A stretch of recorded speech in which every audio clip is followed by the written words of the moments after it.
बिल्कुल। चलिए आपके इस पेपर के टाइटल से ही शुरुआत करते हैं। इसे समझने के बाद आपको पूरे सिलेबस का आधार समझ आ जाएगा। आपके पेपर का नाम है contemporary issues in Indian society. इसका हिंदी में मतलब है भारतीय समाज में समकालीन मुद्दे। आइए इसे 3 आसान हिस्सों में तोड़कर समझते हैं। एक, भारतीय समाज। इसका मतलब है हमारा अपना समाज।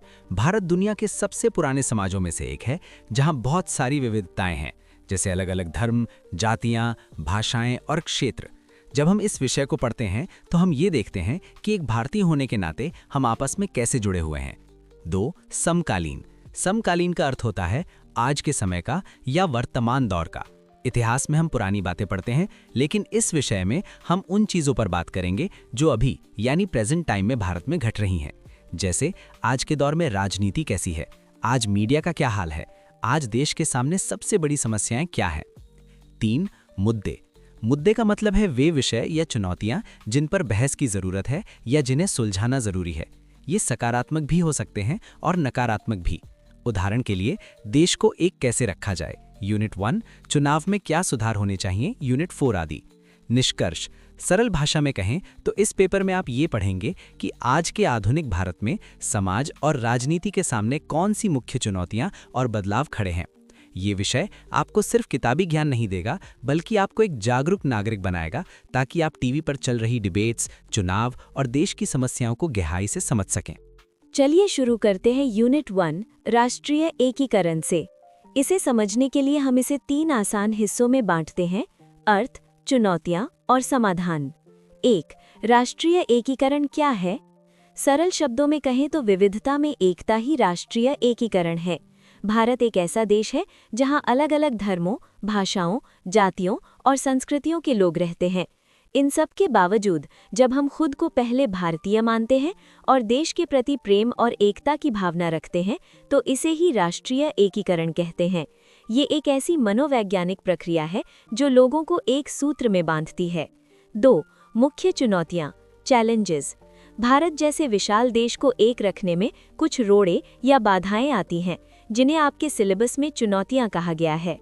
क्षेत्रवाद, रीजनलिज्म। जब लोग अपने क्षेत्र को देश से ऊपर रखने लगते हैं, जैसे मेरा राज्य पहले, भारत बाद में, इससे राज्यों के बीच टकराव पैदा होता है। सांप्रदायिकता, कम्युनलिज्म। धर्म के आधार पर भेदभाव या झगड़े।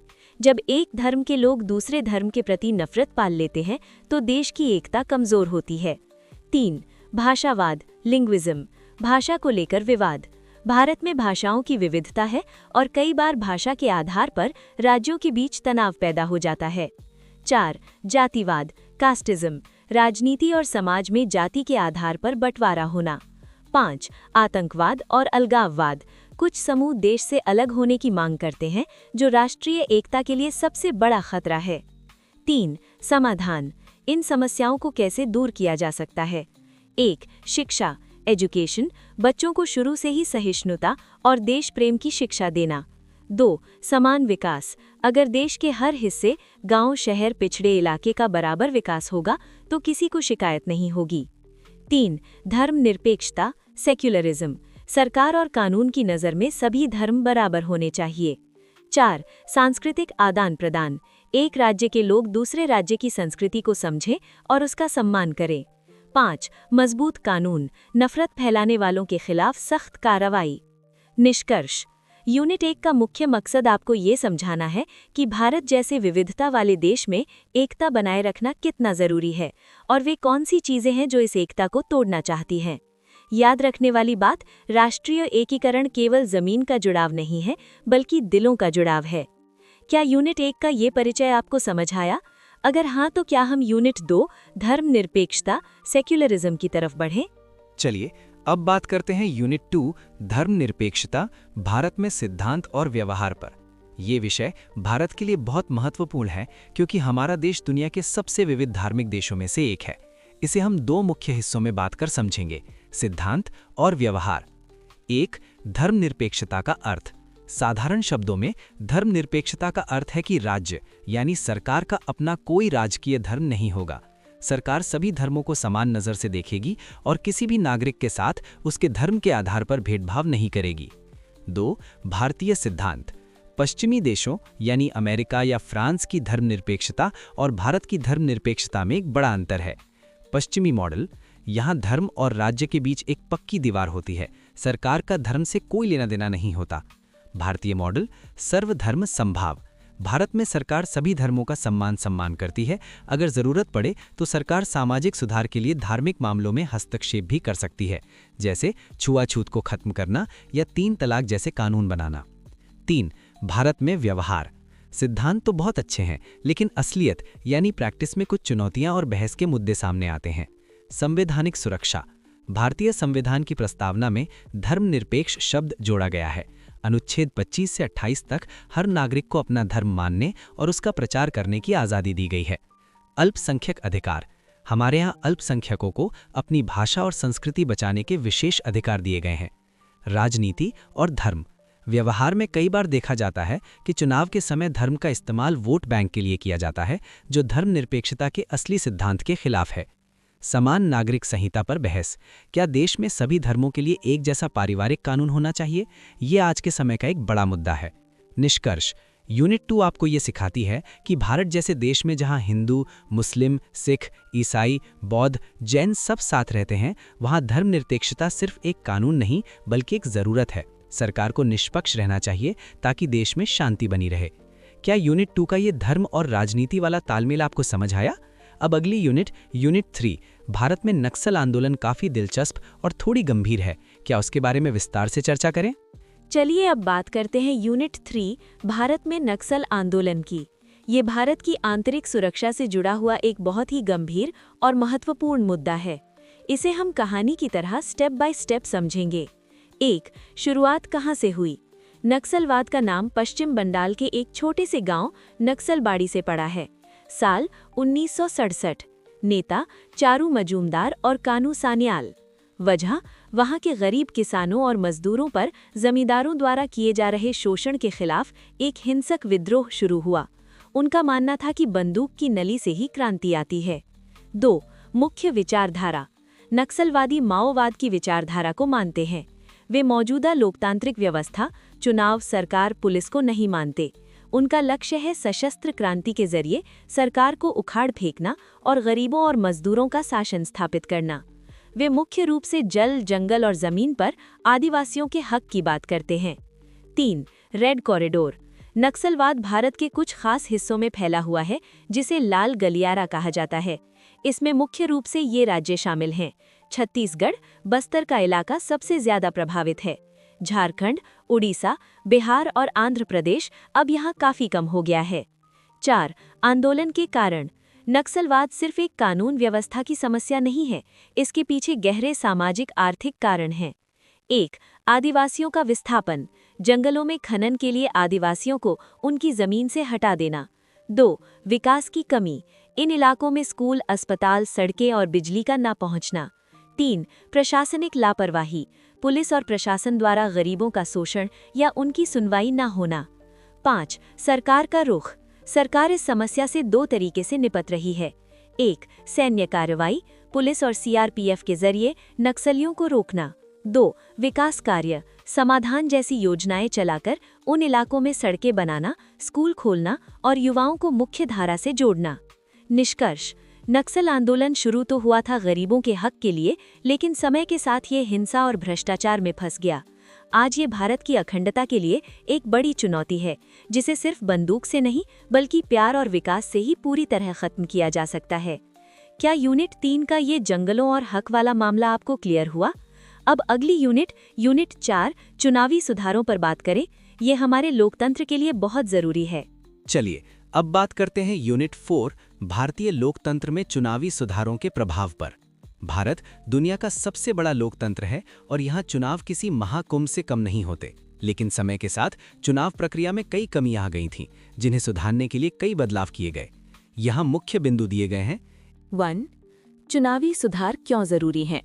पुराने समय में चुनावों में कई समस्याएं थीं, जैसे बाहुबल, बूथ कैप्चरिंग या डरा धमकाकर वोट डलवाना, धनबल, वोटों को खरीदने के लिए अंधाधुंध पैसा बहाना, अपराधीकरण, राजनीति में गुंडे मवालियों का प्रवेश। 2. मुख्य सुधार, सरकार और चुनाव आयोग इलेक्शन कमीशन ने इन समस्याओं को दूर करने के लिए कई बड़े कदम उठाए। ईवीएम और वीवीपीएटी का उपयोग। पहले बैलेट पेपर पर ठप्पा लगता था, जिसमें धांधली आसान थी। अब ईवीएम यानी इलेक्ट्रॉनिक वोटिंग मशीन से वोटिंग होती है। वीवीपीएटी मशीन से आप देख सकते हैं कि आपका वोट सही उम्मीदवार को गया है या नहीं। मतदाता पहचान पत्र, वोटर आईडी। जाली वोटिंग रोकने के लिए फोटो वाला पहचान पत्र अनिवार्य किया गया। उम्मीदवारों का ब्यौरा। अब हर उम्मीदवार को पर्चा भरते समय अपनी संपत्ति, शिक्षा और क्रिमिनल रिकॉर्ड यानी आपराधिक मामले की जानकारी सार्वजनिक करनी पड़ती है। आदर्श चुनाव आचार संहिता, मॉडल कोड ऑफ कॉन्डक्ट। चुनाव की तारीख घोषित होते ही सरकार कोई नई बड़ी घोषणा या लुभावने वादे नहीं कर सकती। NOTA, none of the above. अगर आपको कोई भी उम्मीदवार पसंद नहीं है तो आप नोटा का बटन दबाकर अपना विरोध दर्ज करा सकते हैं। इन सुधारों का प्रभाव। इन बदलावों से भारतीय लोकतंत्र पर क्या असर पड़ा? पारदर्शिता बढ़ी। अब चुनाव पहले से ज्यादा साफ सुथरे और पारदर्शी हो गए हैं। आम आदमी की ताकत। अब अपराधी छवि वाले नेताओं के बारे में जनता को पहले से पता होता है, जिससे वे सही फैसला ले सकते हैं। तकनीक का समावेश। चुनावों में तकनीक के आने से वोटों की गिनती तेज और सटीक हो गई है। निष्कर्ष। चुनावी सुधारों का मकसद सिर्फ वोट डालना नहीं, बल्कि ये सुनिश्चित करना है कि जनता का शासन जनता के द्वारा और जनता के लिए सही मायने में बना रहे। हालांकि आज भी फ्रीबीज यानी मुफ्त की चीजें बांटना और सोशल मीडिया पर फेक न्यूज़ जैसी चुनौतियां बरकरार हैं। क्या यूनिट 4 के ये सुधार आपको समझ आए? अब हम आखिरी यूनिट 5 भारतीय लोकतंत्र में प्रेस की भूमिका पर पहुंच गए हैं। क्या इसे भी विस्तार से समझे? अब आते हैं आपके सिलेबस की आखिरी और बहुत ही महत्वपूर्ण यूनिट 5 भारतीय लोकतंत्र में प्रेस की भूमिका, role of press in Indian democracy पर। लोकतंत्र में मीडिया को चौथा स्तंभ यानी फोर्थ पिलर कहा जाता है। आइए समझते हैं क्यों और कैसे। 1. मीडिया चौथा स्तंभ क्यों है? लोकतंत्र के 3 मुख्य अंग होते हैं: विधायिका यानी कानून बनाने वाली, कार्यपालिका कानून लागू करने वाली और न्यायपालिका इंसाफ करने वाली। मीडिया इन तीनों पर नजर रखता है और जनता को बताता है कि वे अपना काम सही से कर रहे हैं या नहीं, इसीलिए इसे चौथा स्तंभ कहते हैं। 2. मीडिया की मुख्य भूमिका, की रोल्स। जनता को जागरूक करना। देश में क्या हो रहा है, सरकार कौन सी नई योजना ला रही है, इसकी जानकारी मीडिया ही हमें देता है। सरकार की जवाबदेही। अगर सरकार कोई गलत फैसला लेती है या कहीं भ्रष्टाचार होता है तो मीडिया उसे उजागर करता है। जनमत तैयार करना, पब्लिक ओपिनियन। किसी सामाजिक मुद्दे पर जैसे महिला सुरक्षा या शिक्षा पर बहस करवाकर मीडिया लोगों की राय बनाने में मदद करता है। आवाज उठाना, समाज के दबे कुचले और गरीब लोगों की समस्याओं को सरकार के कानों तक पहुंचाना। 3. चुनौतियां और आज का दौर, कंटेम्प्रेरी चैलेंजेस। आज के समय में प्रेस की भूमिका पर कुछ सवाल भी उठ रहे हैं जो आपके सिलेबस का हिस्सा हैं। फेक न्यूज़ यानी सोशल मीडिया के आने से गलत खबरें बहुत जल्दी फैल जाती हैं जो समाज के लिए खतरनाक हैं। पेड न्यूज़ यानी पैसे लेकर किसी नेता या पार्टी के पक्ष में खबरें दिखाना। गोदी मीडिया या पक्षपाती मीडिया, जब मीडिया निष्पक्ष रहने के बजाय किसी एक विचारधारा या पार्टी का समर्थन करने लगे। टीआरपी की होड़, सनसनीखेज खबरें दिखाकर ज्यादा व्यूज पाने की कोशिश करना जिससे जरूरी मुद्दे पीछे छूट जाते हैं। 4. अभिव्यक्ति की आज़ादी, फ्रीडम ऑफ स्पीच। भारतीय संविधान के अनुच्छेद 19(1)(a) के तहत मीडिया को अपनी बात रखने की आज़ादी मिली हुई है, लेकिन इसके साथ कुछ जिम्मेदारियां भी जुड़ी हैं ताकि देश की सुरक्षा और शांति को खतरा न हो। निष्कर्ष, समरी। यूनिट 5 हमें ये सिखाती है कि एक मजबूत लोकतंत्र के लिए स्वतंत्र और निष्पक्ष मीडिया का होना उतना ही जरूरी है जितना कि साफ पानी और हवा। अगर मीडिया डर गया या बिक गया तो लोकतंत्र कमजोर हो जाएगा। बधाई हो, हमने आपके पूरे सिलेबस यूनिट 1 से 5 तक का हिंदी में ओवरव्यू पूरा कर लिया है।